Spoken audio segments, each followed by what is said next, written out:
¿Cómo estás, Roberto? ¿Cómo has pasado estos días de cuarentena? Gusto de saludarte. Muy buenas tardes, Pedro. Bueno, un placer saludarte también y ver que estás activo en tu programa en este momento tan importante, ¿no? Haciendo uso de Sí, la bueno, tecnología, todo es posible en este momento, ¿no? claro, y gracias a Dios que tenemos tecnología que lo permite. Si vieras mi Sí, escritorio, estoy en la oficina, tengo como así es. cuatro aparatos. Tú no te imaginas, voy a tomar una foto para Bueno, ponerle a eso, las redes. eso es uno de los aprendizajes de toda esta cuarentena y de toda esta situación que nunca habíamos vivido, va a ser ese, valorar un poco más la tecnología y tratar de ser más eficientes incluso a distancia, ¿no? Ujú. Mira, Roberto, ¿qué te ha escrito la gente en estos días? ¿Cuáles son sus principales problemas, sobre todo en medio de la pandemia? Bueno, mira, el problema fundamental que estamos viendo en este momento, que bueno, que amarra lo económico, por decirlo de alguna manera, pero es un problema hasta circunstancial, es que es un problema de movilización, falta de movilización, lo cual viene acelerando todos los procesos, tanto el problema de la localización de los productos, que la gente pueda también acceder a esos productos, porque, por ejemplo, no hay gasolina suficiente. Por ejemplo, al no haber gasolina, la distribución a lo mejor es menos eficiente. En fin, se han sumado al problema en sí de la pandemia y de tener que estar encerrado en casa todos estos elementos que yo creo que son un caldo de cultivo para que la situación del consumidor esté un poco más vulnerable, ¿no? Ujú. ¿Qué te escribe, por ejemplo, la Mira, mayoría? Ujú. sí, desde hace rato, incluso desde hace tiempo, incluso desde antes de la pandemia, ya la gente estaba preocupada más que todo por el tema inflacionario. Hace muy poco tiempo, hace unos meses atrás, el problema sustancial era el abastecimiento. No se localizaban los productos con facilidad.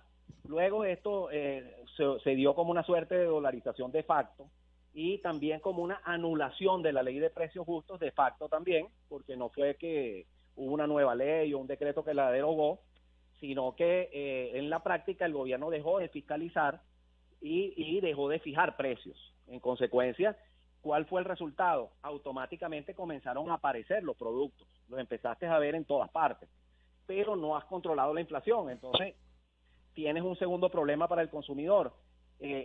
Ya localizo el producto, pero no tengo capacidad de compra. Ese es el problema Ujú. fundamental en este momento, la capacidad de compra. Verdaderamente la inflación es acelerada y cada día el consumidor tiene que ir sacando de la lista cosas, ¿no? Aquello que era nuestra cesta base en el camino, incluso cambiamos costumbres, cambiamos formas de alimentarnos, todo porque no tenemos la capacidad de comprar toda esa lista, ¿no? Claro. Y eso es la principal queja, te escriben de algunos productos en Sí, específico. sí, no, en general la queja es el precio de los productos. Ahora, preocupante sobremanera que estamos escuchando la retoma de listas de precios, porque es que en el pasado hemos tenido también estas situaciones inflacionarias y acompañadas de desabastecimiento.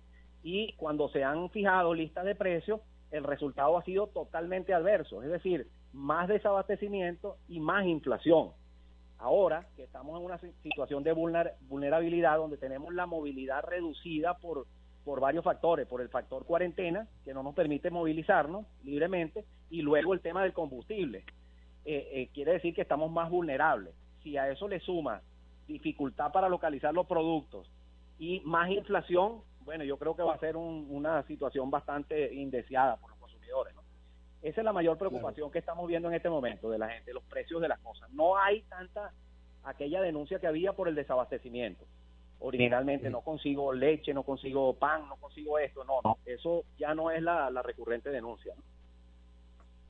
Interesante. Mira, lo que más debe costar que se tiene que transportar, por ejemplo, Táchira produce como el 60% de los alimentos del país. Tenemos ese problema del combustible.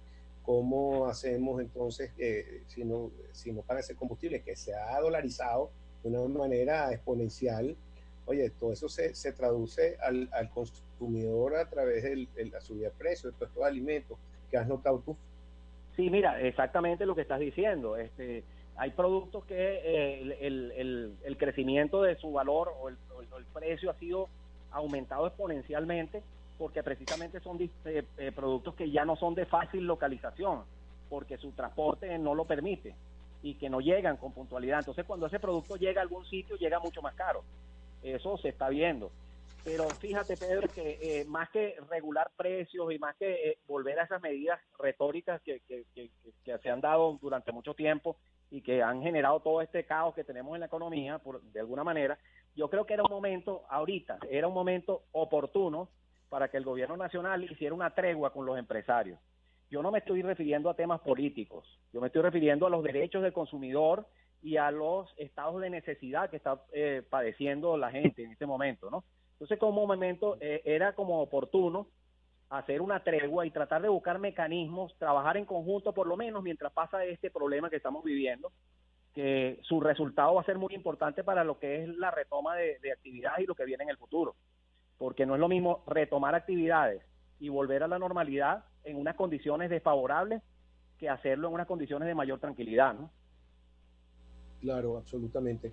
Ahora, este llamado al gobierno, bueno, lo ha hecho Fede Cámara con la industria, con Comercio, hasta están pidiendo también volver a las actividades normales paulativamente y todavía no vemos esa apertura. En España ya abrieron 2 días, todavía no es tan fácil. Estados Unidos está dando un poco más de libertad, España la dio ayer, el fin de semana, pero esto es una causa internacional. ¿Cómo crees tú que va a ser ese retorno a la normalidad y sobre todo para los consumidores? Sí, a una enfermedad o a un virus que era desconocido totalmente, que no sabemos su reacción, su desarrollo, su evolución, ni siquiera se sabe bien cuál es el virus. Pero dentro de ese conocimiento que ya tenemos, aunque sea un conocimiento superficial del virus, ya se sabe más o menos las proyecciones de ese virus, si siguen las cosas como van. Y de alguna manera su permanencia puede ser prolongada en el tiempo. Y el daño económico y el daño que está sufriendo la gente es muy grave por la inactividad. Por eso es que yo creo que ya en otros países empiezan a retomar actividades que no es retomar actividades libremente, ni volver a una normalidad total, sino más bien una... Sí, bueno, y un combustible que va a venir supuestamente en dólares y va a tener bastante que... Bueno, Mira, mira, yo creo quería... que hasta era la oportunidad, Pedro, de sincerar un poco el precio del combustible. Yo siempre he estado en contra de que el combustible sea subsidiado a los niveles que está subsidiado por el Estado. Y más que se ha convertido en una anarquía, que tú ibas a una estación de servicio y tú pagabas con un pan, con una galleta, algunos pagaban de una manera, otros de otra, y sencillamente el producto de lo que tú pagabas era para pagar el sueldo del bombero.